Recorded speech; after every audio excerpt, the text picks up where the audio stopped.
आज मैं एक कहानी सोच रहा था कि आप लोगों को कौन सी कहानी सुनाऊं। जब रिसर्च कर रहा था तो उसके अंदर उत्तर प्रदेश का फिरोजाबाद, वहां पर एक लगभग 20 से 22-23 साल की एक महिला, जिसकी अभी लगभग रिसेंटली शादी हुई थी। लगभग शादी को 2-3-4 साल हुए थे और ये लोग काफी गरीब थे। और वो महिला का नाम ज्ञानवती था। और उस ज्ञानवती महिला की शादी जॉनी नाम के एक 27 साल के लड़के से हुई थी। अब ये दोनों काफ़ी, इनकी यानी जो आर्थिक स्थिति थी, जो पैसों के मामले में काफ़ी गरीब थे। यानी इतनी अच्छी नहीं थी इनकी स्थिति।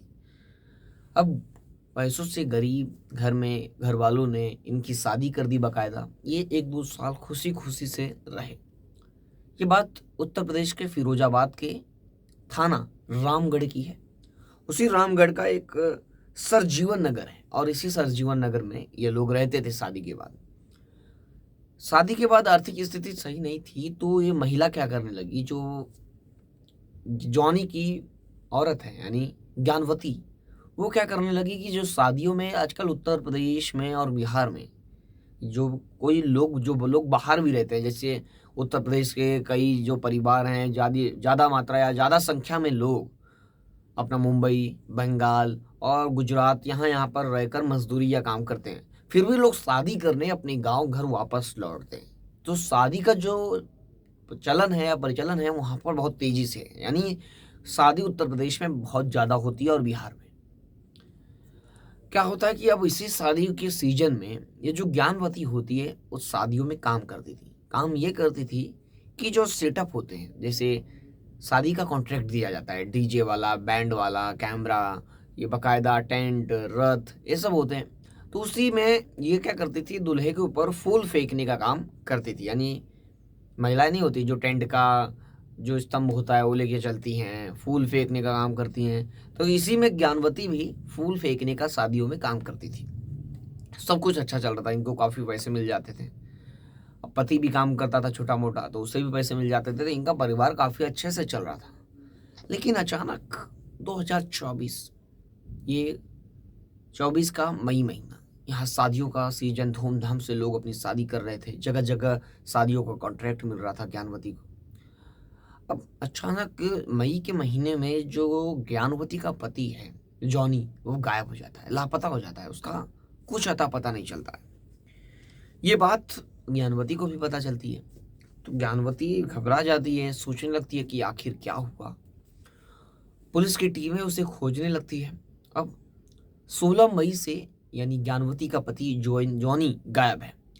पुलिस की टीमें जगह जगह उसकी तलाश करती है, लेकिन कुछ अता पता नहीं चलता है। धीरे धीरे पुलिस आगे इन्वेस्टिगेशन आगे बढ़ाती है। यानी मोबाइल नंबर मांगती है, मोबाइल नंबर ट्रेस करती है तो मोबाइल नंबर भी बंद आता है।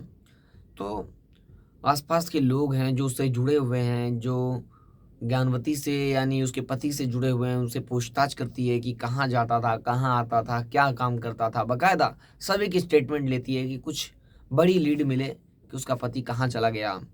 पुलिस को आशंका ये भी थी कि उसका पति गरीब था, फ्रस्ट्रेशन था। यानी पॉसिबिलिटीज़ बहुत होती है। पॉसिबिलिटीज़ ये भी थी कि वो किसी और के साथ भाग भी सकता है, किसी और के साथ यानी किसी सिलसिले में काम के बहाने बाहर भी रह सकता है, यानी कमाने बाहर भी गया होगा। यानी कई पॉसिबिलिटी थी, तो उसको कंफर्म करना पुलिस की पहली प्रायोरिटी थी। अब पुलिस क्या करती है, तो पहले तो पुलिस ये नहीं एज्यूम करती है कि उसका मर्डर हो गया या कुछ हो गया। पुलिस तो सोचती है कि कहीं गया होगा या किसी के साथ लव अफेयर होगा, भाग गया होगा, कहीं कमाने बाहर गया होगा। बाकायदा कई पॉसिबिलिटीज थी। तो पुलिस अब इस केस में क्या करती है कि जितने भी पॉसिबिलिटीज है उसे कंफर्म करने की कोशिश करती है कि क्या हुआ है, पहले एक्चुअली हुआ क्या है, वो गया है तो गया कहाँ। अब पुलिस सबकी स्टेटमेंट लेती है। अब पुलिस क्या होता है, पुलिस पहली नज़र में ही पकड़ लेती है कि इसमें फॉल्ट किसका है। क्योंकि पुलिस जब स्टेटमेंट लेती है तो स्टेटमेंट बहुत बारीकी से लेती है, हर स्टेटमेंट पर ध्यान देती है और फिर वही क्वेश्चन रिपीटेटिव करके पूछती है। तो जब स्टेटमेंट में डिफरेंस आता है, यानी डिफरेंट आता है, यानी अलग अलग स्टेटमेंट आता है, तो पुलिस को शक होता है कहीं ना कहीं ये झूठ बोल रहा है या कुछ तो कुछ गड़बड़ है। तो पुलिस ने जब जो जॉनी है उसका एक करीबी है, करीबी योगेश और जय सिंह, जब जय सिंह से पूछताछ करती है तो उसके स्टेटमेंट काफ़ी डिफरेंट थे। यानी जब अलग अलग स्टेटमेंट आ रहे थे अब जब योगेश से कड़ाके से पूछताछ करती है तो एक हैरान करने वाली कहानी बताता है। कहानी काफ़ी हैरान कर देने वाली है।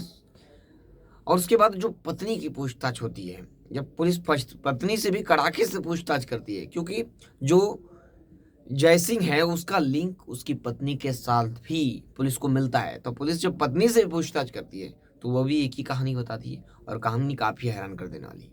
बात यह है कि जब ज्ञानवती, जॉनी की पत्नी, कई सालों पहले जब शादी विवाह में फूल फेंकने का काम करने लगी, तो उसी मैनेजमेंट में, यानी जो काम करती थी शादी विवाह का, उसी के अंदर एक डीजे मास्टर था। यानी वो डीजे बजाने का काम करता था, म्यूजिक सिस्टम संभालता था। यानी शादी विवाह में डीजे सिस्टम यानी डीजे बजाने का काम करता था, और वो फूल फेंकने का काम करती थी। अब जयसिंह और ज्ञानवती की मुलाकात होती है इसी शादियों में। इन्हीं शादियों में क्या होता है कि अक्सर अचानकली क्या होता है कि कोई भी शादी में ये लोग मिल जाते थे। जैसे कि किसी किसी शादी में यही डीजे वाला और यही फूल फेंकने वाली, तो दोनों की कांटेक्ट या दोनों का मिलन हो जाता था। तो ऐसे धीरे धीरे दोनों की बीच दोस्ती हो गई, और दोस्ती बढ़ती गई। दोनों आसपास में आपस में बात करने लगे, और काम के सिलसिले में जो जयसिंह है ये बात करने लगा और इसे काम दिलाने लगा अपनी साथ शादियों में। तो इनकी आर्थिक स्थिति तो सही हो रही थी, लेकिन धीरे धीरे इनकी दोस्ती प्यार में तब्दील हो जाती है। यानी जयसिंह और ज्ञानवती दोस्ती से आगे बढ़कर प्यार हो जाता है इनको, और आपस में संबंध बनाने लगते हैं। अब ये लोग संबंध बनाते हैं तो अब इसे घर भी आना रहता है। यानी अब जयसिंह सोचता है कि अब इसके घर जाया जाए, घर पे भी मिला जाए, यानी बाहर कब तक रह के मिलेंगे। तब क्या करता है कि जो ज्ञानवती है वो अपनी पति की दोस्ती, जॉनी की दोस्ती जयसिंह से कराती है कि इनका अच्छा कांटेक्ट है, शादियों में काम मिलता है इनको, ये वो करके दोनों का मिलते हैं, और दोनों के बीच अच्छी दोस्ती हो जाती है, जॉनी और जयसिंह के बीच।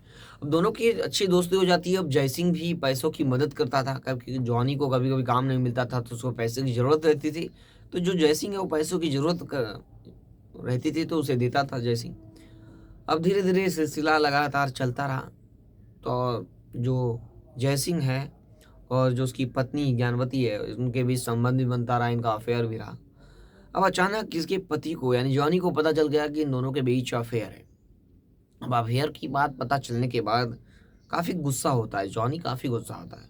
जॉनी गुस्सा होने के बाद काफ़ी विरोध करता है इन दोनों का। विरोध करने के बाद अब इन दोनों को एक होना रहता है, यानी जयसिंह को और जो उसकी पत्नी है ज्ञानवती, अब इन दोनों को एक होना रहता है। अब दोनों एक होने के लिए अब क्या करते हैं, जॉनी को साइड हटाने की सोच लेते हैं और एक खौफनाक प्लान बनाते हैं। प्लान काफ़ी हैरान कर देने वाला था। प्लान ये होता है कि 16 मई, यानी 16 मई से एक दिन पहले 15 मई को ये लोग जॉनी को, यानी जयसिंह जॉनी को बुलाता है। काफ़ी अच्छे मूड में थे दोनों, यानी ये लोग आपस में ड्रिंक करते थे। पहले जब घर पे आता था, जॉनी के घर जब आता था जयसिंह, तो ये लोग ड्रिंक करते थे, बातें करते थे, खूब मज़े करते थे, अच्छी दोस्ती हो गई थी। तब वो 16-15 मई को भी बुलाता है और दोनों ड्रिंक के बहाने जाते हैं और गंगा में यानी यमुना में नहाते हैं। वहाँ पे बाइक पे पहले तो 3 जन जाते हैं, प्रांशु, योगेश, जयसिंह और जॉनी। ये चारों लोग जाते हैं। चारों लोग बाकायदा जाकर वहाँ पर नहाते हैं। नहाने के बाद आते हैं, ड्रिंक करते हैं और उसके बाद ये लोग फिर जब बाइक से निकलते हैं, तो बाइक से निकलते समय जो आगे बाइक कौन चला रहा था, जयसिंह। बीच में बैठा था जॉनी, उसके बाद में बैठा था योगेश और प्रांशु। ये लोगों ने क्या किया, बीच में बैठे जॉनी की गमछे से गला घोट दिया। गमछे से गला घोटते ही मौके पर उसकी मौत हो गई। मौत हो जाने के बाद तुरंत ये लोग नज़दीकी एक प्लॉट है, खाली प्लॉट, जहाँ पर भूसा भरा हुआ है। भूसा यानी जो गाय भैंसों को खिलाया जाता है, जो घास होती है धान की, उसे बाल कर रखा जाता है। तो उसी भूसे के अंदर इसकी लाश को छुपा देते हैं। बाकायदा ये पूरा इन्फॉर्मेशन पुलिस को ये लोग बताते हैं, और इनकी निशानदेही पर पुलिस जाकर बॉडी को जब्त करती है और पोस्टमार्टम के लिए भेज देती है। सोचिए, जिसे वो अपना दोस्त समझता था जॉनी, वो उसका एक बहुत बड़ा दुश्मन था। अब उसकी पत्नी ज्ञानवती से उसका संबंध था, अब उस संबंध और इन दोनों एक होने के चक्कर में एक बेकसूर जॉनी की जान ले ली। जॉनी ने कुछ इसे भूला भी नहीं था। इसे पता चलने के बाद इसने सिर्फ विरोध किया था कि ऐसा नहीं करना चाहिए, गलत है। अब लेकिन जॉनी को नहीं पता था कि जो उसका सबसे अच्छा दोस्त बना है वो सबसे बड़ा दुश्मन है उसका। इस पर आपकी क्या राय है, कमेंट करके जरूर बताएं। ऐसे लेटेस्ट कहानी और एक नए केस को सुनने के लिए हमारे चैनल को सब्सक्राइब नहीं किया तो सब्सक्राइब कर लीजिए। फिर मिलूंगा नई कहानी के साथ, तब तक के लिए जय हिंद। सावधान रहें, सतर्क रहें।